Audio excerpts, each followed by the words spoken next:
క్రైస్తవుడా, నీవు శరీరాశను కలిగి ఉన్నావా? అబ్బబ్బే, నేను అస్సలు శరీరాశను కలిగలేను అని నీవు అంటావేమో, లేదా అనుకుంటున్నావేమో. కానీ నీ శరీరాన్ని అలంకరించుకుంటే అది పాపమే అని నీకు తెలుసా? తెలిసి కూడా ఒకవేళ అలంకరణని విడిచిపెట్టలేకపోతున్నావేమో. ఖచ్చితంగా అలంకరణ అనేది పాపమే. ఎందుకంటే మరి ముత్యములతోనైనను, మరి క్రైస్తవ స్త్రీలు ముత్యములతోనైనను జడలతోనైనను అలంకరించుకోకూడదని, అంతేకాదు వెలుపటి అలంకరణ మీకు అలంకరణగా ఉండకూడదని వాక్యం ఎంతో వివరంగా సెలవిస్తున్నప్పటికీ అవన్నీ పక్కన పెట్టేసి నేను అలంకరించుకుంటే ఏ తప్పు లేదులే అని నిన్ను నీవు అలంకరించుకుంటూ ఉన్న నీవు ఖచ్చితంగా పాపమే చేస్తున్నావు. అది శరీరాశ కిందే ప్రభువు లెక్కగడతాడు. రేపొద్దున ఆయన అడిగినప్పుడు నువ్వేం చేస్తావు? అసలు నీకు ఆశ లేకపోతే అవన్నీ ఎందుకు అలంకరించుకుంటావు? నువ్వు పుట్టినప్పుడు ఏదైనా అలంకరణలు ఉందా? నీకు ఏదైనా ఆభరణాలతో నువ్వు అలంకరించుకుంటూనే పుట్టావా? అలాగే చనిపోయినప్పుడు కూడా అంతే కదా. మరి ఏ అలంకరణ లేకుండానే చనిపోతావు కదా. నీ ఒంటి మీద చిన్న బంగారపు వస్తువు ఉన్నా నీ ఇంట్లో వాళ్ళు తీసేస్తారు కదా. మరి మధ్యలో ఈ అలంకరణ ఎందుకు నీకు? అది ఖచ్చితంగా శరీరాశ అవుతుంది. శరీరాన్ని అలంకరించుకోవాలని నువ్వు ఆశ కలిగి ఉండమే శరీరాశ అవుతుంది. ఖచ్చితంగా శరీరాశ నువ్వు కలిగి ఉంటే నరకంలో పడిపోవాల్సిందే. ఎందుకంటే ప్రభువు చెప్తున్నారు కదా, నీ శరీరాన్ని అలంకరించుకోవాలని ఆశ నువ్వు ఎంత మాత్రం కలిగి ఉండకూడదు. అంతేకాదు క్రైస్తవుడైన నీవు అందరికన్నా ప్రభు మీద ఎక్కువ ఆశ కలిగి ఉండాలి.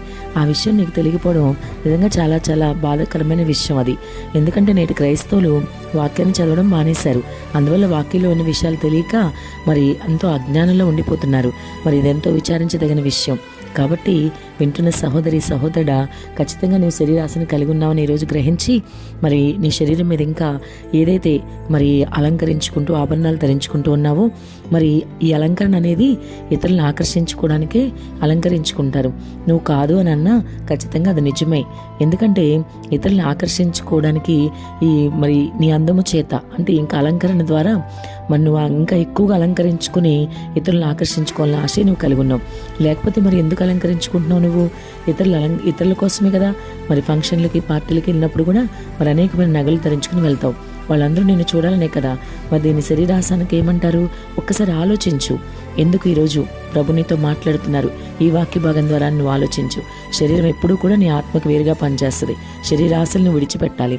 అంతేకాదు క్రీస్తులోనికి నువ్వు వచ్చిన తర్వాత ఆయన నమ్మి నీ సొంత రక్షకునిగా అంగీకరించాక బాప్సం తీసుకున్న నీవు నీ శరీరాశలన్నీ విడిచిపెట్టి ఆయన మీద ఆశ కలిగి జీవించాలి. ఎప్పుడు నీ ఆశ ప్రభు మీదే అయి ఉండాలి. పరలోకం మీద దృష్టి ఉంచాలి. ప్రభుని ఎలా చేరుకోవాలి, ఏ విధంగా భక్తి చేయాలి, అటువంటి ఆశలు నువ్వు కలిగి ఉండాలి. కానీ మరి లోతైన మారు మనసు కలిగి ప్రభురాజ్యం చేరుకోవాలని ఆశ నువ్వు కలిగి ఉండాలి. కానీ ఈ శరీరం మీద ఆశ కలిగి ఉండకూడదు. మరి ఇటువంటి ఆశలు నువ్వు కలిగి ఉంటే మరి అవన్నీ కూడా పాపము కిందే వస్తుందని వాక్యం సెలవిస్తుంది. కాబట్టి నేను నరకానికి గురి చేసే ఈ శరీరాశని ఇప్పుడే విడిచిపెట్టు. అంతేకాదు మరి లోక గ్రంథాలు ఏదైనా సరే రెండు శరీరాలు కలిస్తే వ్యభిచారం అని చెప్తుంది. కానీ ప్రభు మాత్రం మరి మోహపు చూపు, ఒక సరసంతో కూడిన మాటలు కానీ ఇవన్నీ కూడా మరి నీ తలంపులు, చెడు ఆలోచనలు కూడా మరి అన్నీ కూడా పాపమే అని చెప్తుంది. కాబట్టి నువ్వు ఖచ్చితంగా ఈ ఆశలన్నీ విడిచిపెట్టి, ముఖ్యంగా నీ శరీరాశని విడిచిపెట్టి ప్రభు రాజ్యానికి చేరుకో. ఇప్పుడే నీ శరీరాశని విడిచిపెట్టు. వాక్యం నేను సమీపిస్తుందంటే ప్రభు నీతో సూటిగా మాట్లాడుతున్నారు. కాబట్టి ఈ అలంకరణ అంతా కూడా పాపమే అని, అది శరీరాశ కిందే వస్తుందని మరొకసారి ప్రభు నీకు గుర్తు చేస్తున్నారు. కాబట్టి ఇప్పుడే మరి నిన్ను పాపంలో పడవేసే అలంకరణ విడిచిపెట్టి, ఆ శరీరాశని విడిచిపెట్టి, శరీరం ఏది చెప్తే అది చేయడం కాకుండా ప్రభు నీతో ఉన్నారు కాబట్టి, నీలో ఉన్నారు కాబట్టి ఆత్మ చెప్పినట్టు నువ్వు నడుచుకోవడం మొదలుపెట్టు. ఖచ్చితంగా పరలోకం చేరుతావు. ఆమేన్.